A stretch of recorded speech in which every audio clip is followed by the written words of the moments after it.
I've always considered myself to be a pretty philosophical person, but I never really understood why. I haven't read a ton of, philosophical texts. I haven't studied any philosophical frameworks beyond what my school occasionally throws at me. And I haven't exactly spent my free time debating ethics in cafes wearing a turtleneck or whatever philosophers are supposed to do. I've always wondered where my sarcastic, philosophical tendencies came from. Why, when I was a kid, I would always think about these just random weird stuff like death, meaning, absurdity, and why most adults act like they know what they're doing when they clearly do not. Instead of watching, I don't know, Quebble Cop GTA 5 stunt montages or something. Then recently, I revisited one of the biggest parts of my childhood and arguably, actually definitely, my favorite work of fiction of all time. Calvin and Hobbes. I clearly remember rushing to get home from school, instantly turning on the TV, and just completely ignoring whatever Timmy Turner was talking about, and just sitting and reading Calvin and Hobbes. In the span of about a year, I'd probably read every single strip across like 11 compilation books. I even remember quoting lines from it before I even fully understood what they meant. And that's honestly kind of crazy in hindsight, because apparently little me was quoting existentialism before I knew what that even was. I even recall this one time where my parents were talking and I confidently bellowed that whatever they were talking about was grounds for divorce. I did not know what divorce meant. They ended up just staring at me like, their son's debilitating physical disability had somehow seeped into his inner psyche. Now, I know people online say this about literally every piece of media. Every fan base thinks their thing secretly explains the universe. Like, bro, Cars 2 is actually about post-Cold War surveillance states.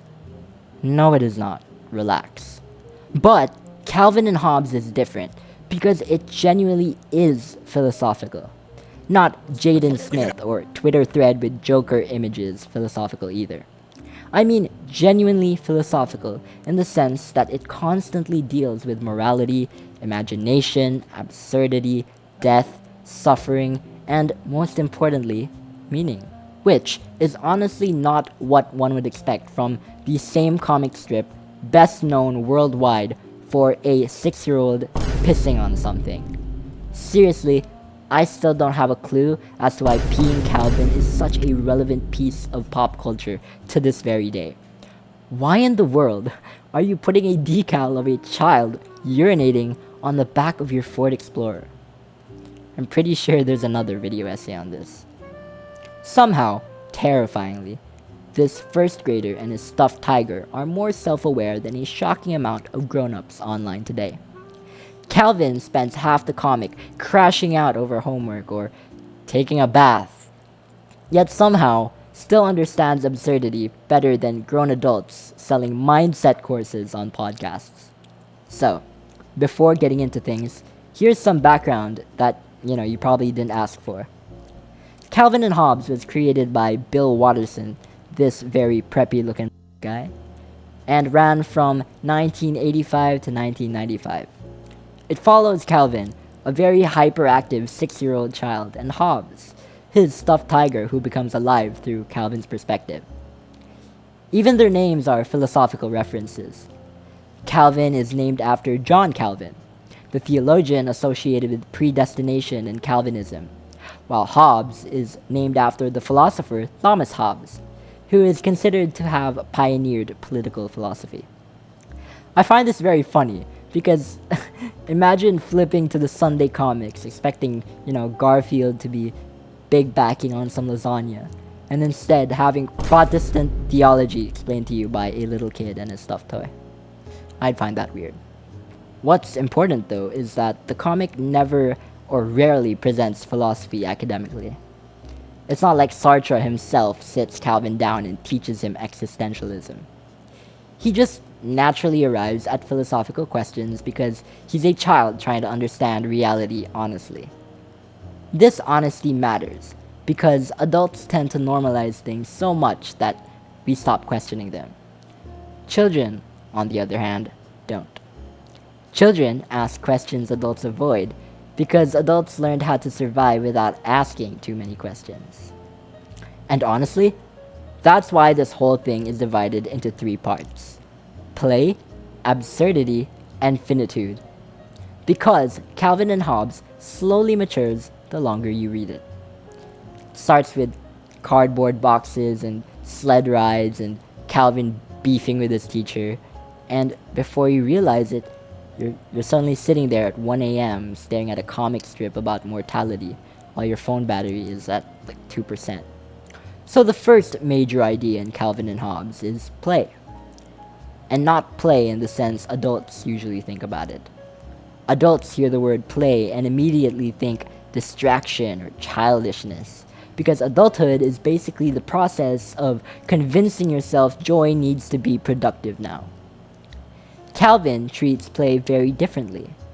For him, imagination is how reality becomes understandable. Probably the clearest example of this is the cardboard box. This thing becomes, I'm telling you, literally everything. A transmogrifier, which basically is a instrument that can transform you into anything. A duplicator, a time machine, a cloning machine. Basically whatever Calvin needs that week. And I honestly love how completely committed the comic is to the bit. It's not like anyone ever stops and goes, actually, scientifically that makes no sense. The box works because Calvin believes in it hard enough. And weirdly enough, that's kind of philosophical. Oh, brother, this guy stinks! This is philosophical because adults also live through constructed meaning constantly. Just calling him things like networking or grind set culture instead of transmogrifiers and duplicators and time machines. Calvin sees infinite possibility in a cardboard box. Adults see packaging waste in a brand new Breville espresso machine.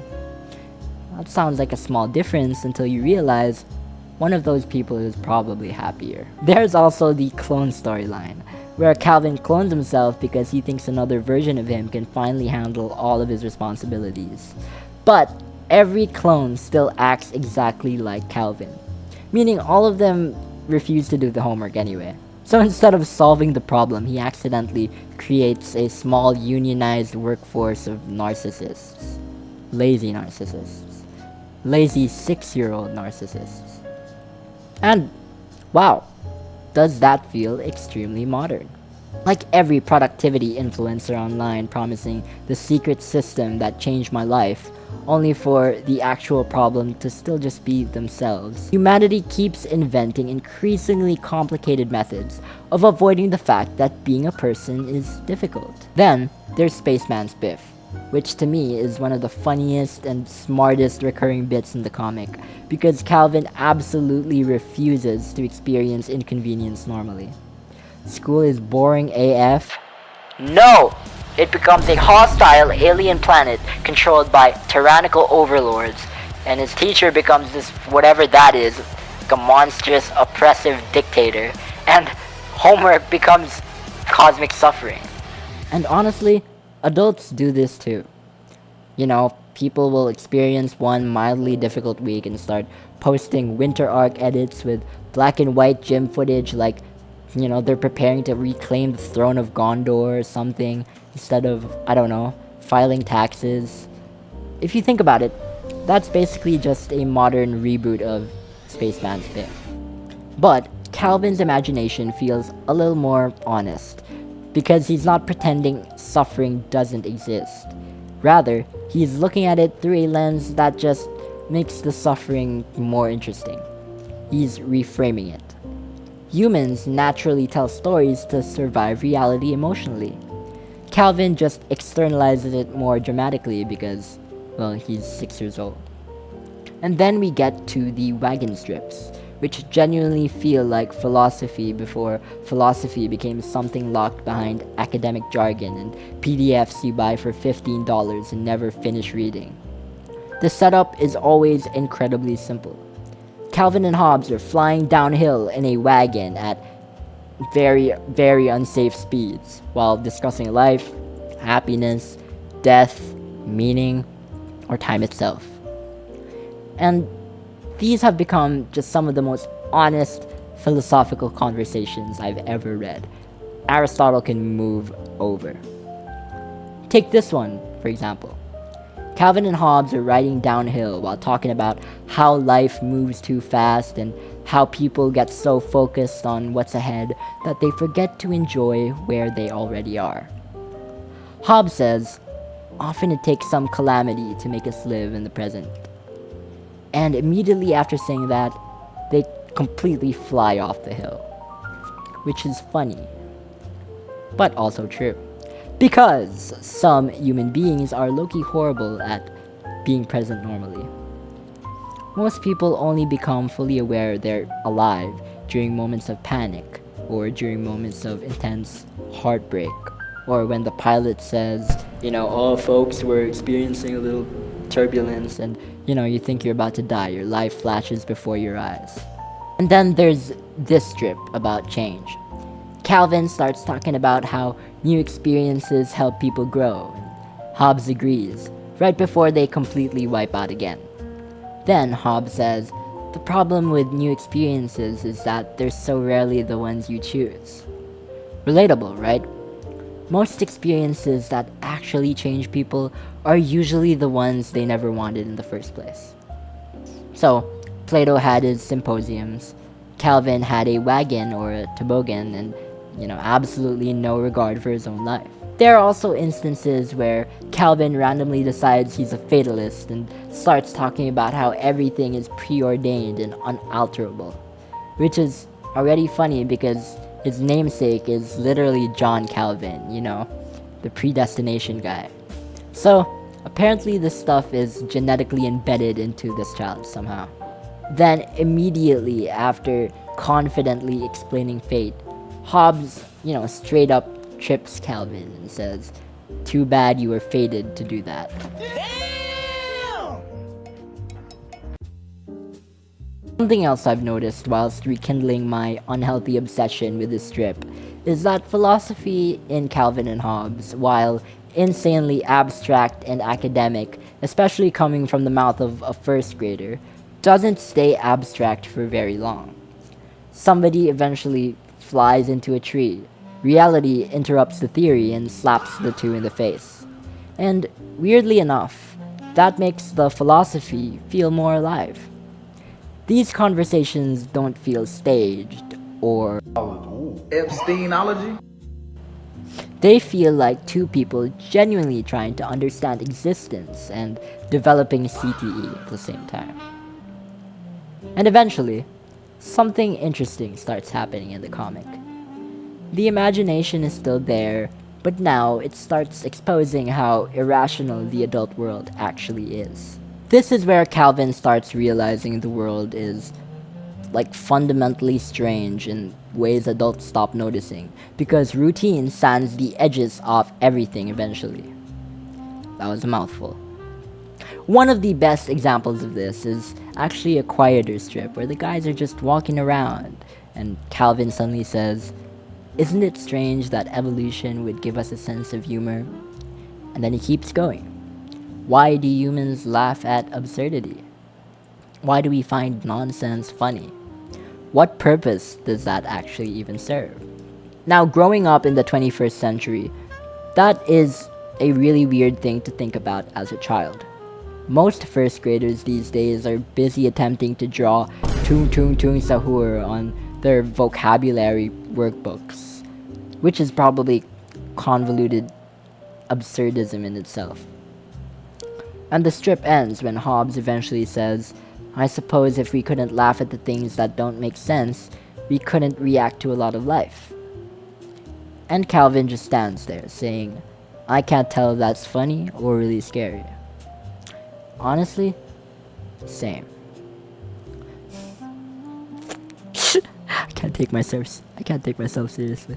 Because that weirdly explains a lot about being human. Life, just makes absolutely no sense sometimes. That's a given fact. It comes with a product. And humor might genuinely just be the emergency exit our brains invented so we don't completely lose it. Which suddenly makes Family Guy top 10 funniest moments feel a lot more existential than it probably should. Eventually, you participate in enough systems long enough that your brain suddenly goes, wait, why are we doing this? And low-key, that why is basically the entire foundation of philosophy. That's what Calvin does constantly throughout the comic. Why do I have to go to school? Why do things have to be this way? Why can't I stay the way I am? What's the point of human existence? What? If being good during Christmas only matters because you get rewarded for it, then is it really goodness at all? Adults in the comic almost never answer him properly. They dodge the question, they change the subject, or my favorite, they just completely invent something that is just not true at all. This honestly feels realistic because most adults survive by not thinking too hard about existence. If everybody fully processed mortality during morning traffic, society would probably collapse before lunch.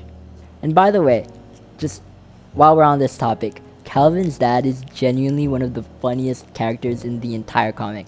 Because, he loves his son, I guess, but also absolutely refuses to engage with him like a normal parent.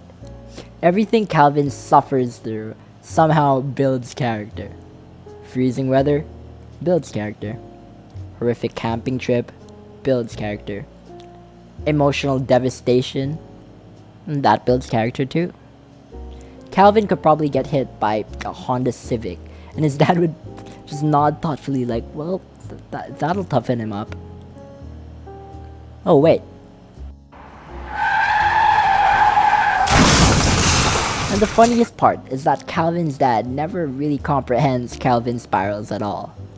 Calvin is over here having existential crises at age 6, questioning mortality and the meaning of life. But honestly, the older I get, the funnier Calvin's dad becomes, because he's the one constantly just crashing out over just random nonsense. I can see where Calvin got it now. There's literally a strip where this dude, this grown-ass man, has what is essentially an ego death in a supermarket because there are too many peanut butter options. Peanut butter. He just completely unravels over consumerism and modern life in the middle of an aisle while his child just silently watches. Which is hilarious, but also weirdly philosophical in its own way. Calvin spirals over existence. His dad spirals over, I don't know, Skippy versus Jif, Chunky versus Smooth, something like that. I'd say both of them are victims of the human condition. There's also another strip where Calvin asks his dad, how do soldiers killing each other solve the world's problems? And his dad just silently stares at the newspaper because there genuinely isn't a satisfying answer. Then Calvin walks away saying, I think grown-ups just act like they know what they're doing. Which is one of the most profound realizations a child can have. Because eventually you become an adult yourself and realize most people are improvising, albeit with alarming confidence. That's why every corporate email sounds like someone is having a mental breakdown behind the screen. And eventually, the comic realizes imagination cannot solve everything forever. Because eventually, it runs into mortality. This is where Calvin and Hobbes stopped just being that silly, funny comic strip I read as a kid and became something that has genuinely stuck with me for years. The dead raccoon storyline. That just feels really weird to say. The dead raccoon storyline is probably the emotional center of the entire comic. Calvin finds this injured baby raccoon and desperately tries to save it. But the raccoon dies anyway.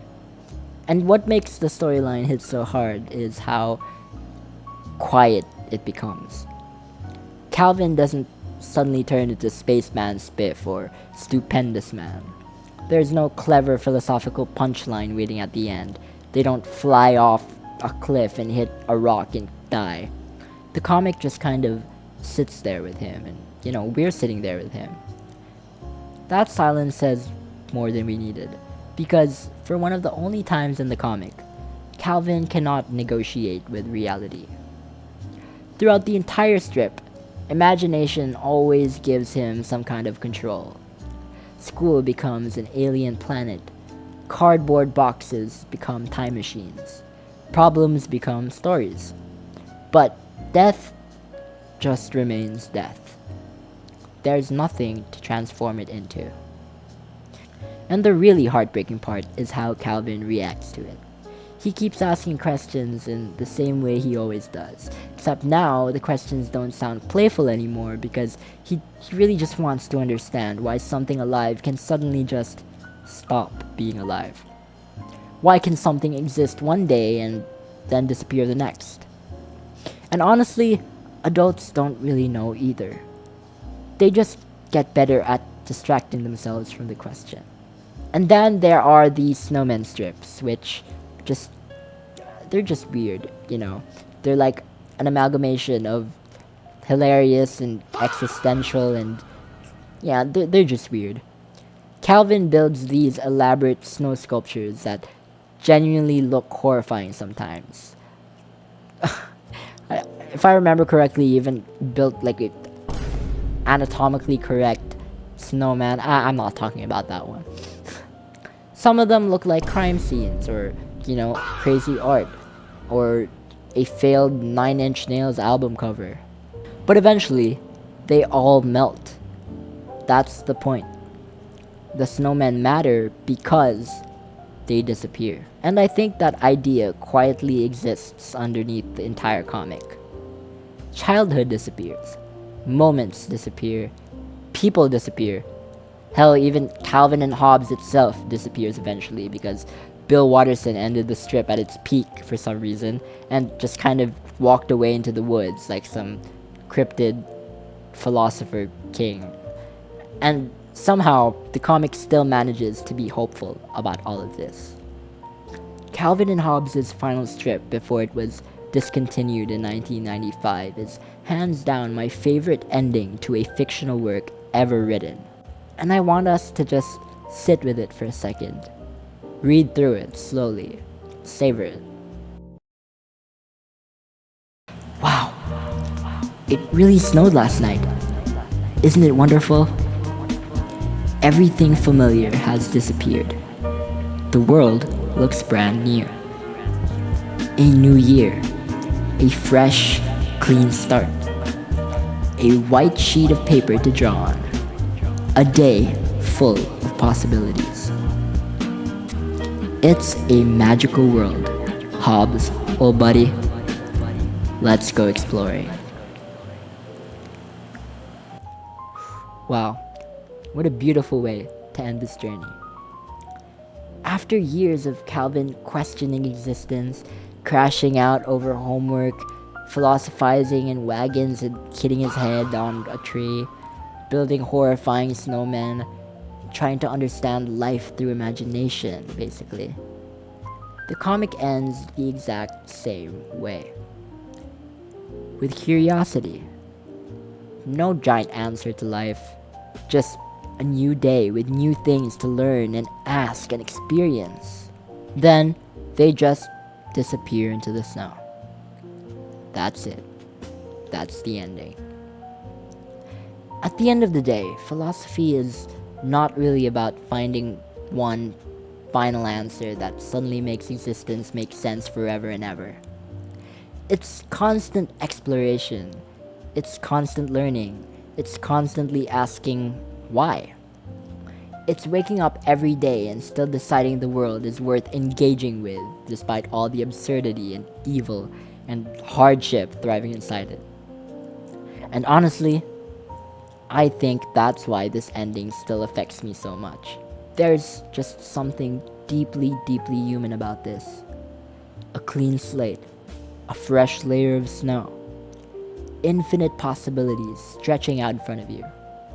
What are they gonna do next? What are you gonna do next after this? What are you gonna think about? What are you gonna question? What are you gonna become? And I think that's precisely why this comic stayed with me my entire life. Because, without realizing it, I think younger me was already learning philosophy as a way of life through this strip, utilizing a function as simple and as basic as curiosity.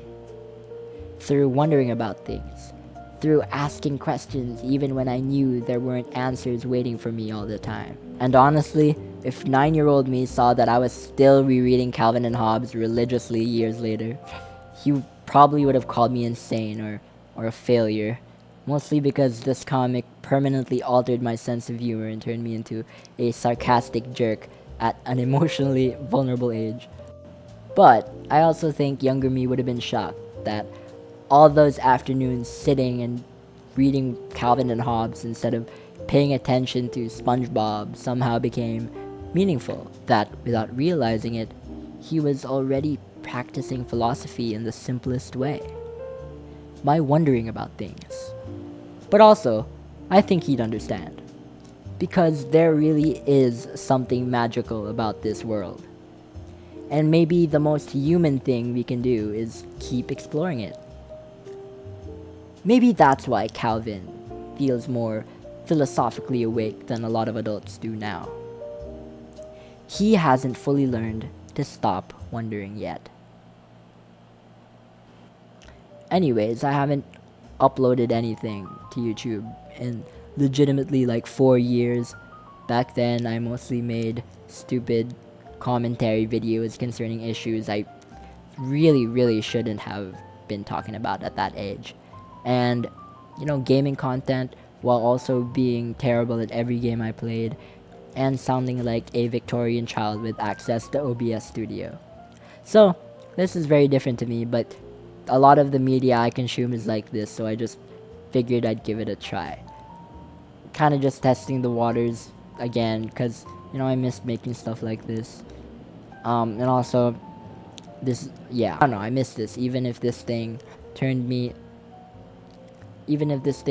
into me spending 30 minutes over analyzing a newspaper comic strip from the 90s.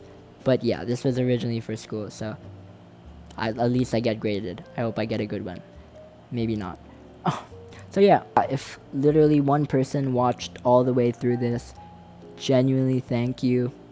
I appreciate it a lot, and I'll see you sometime soon.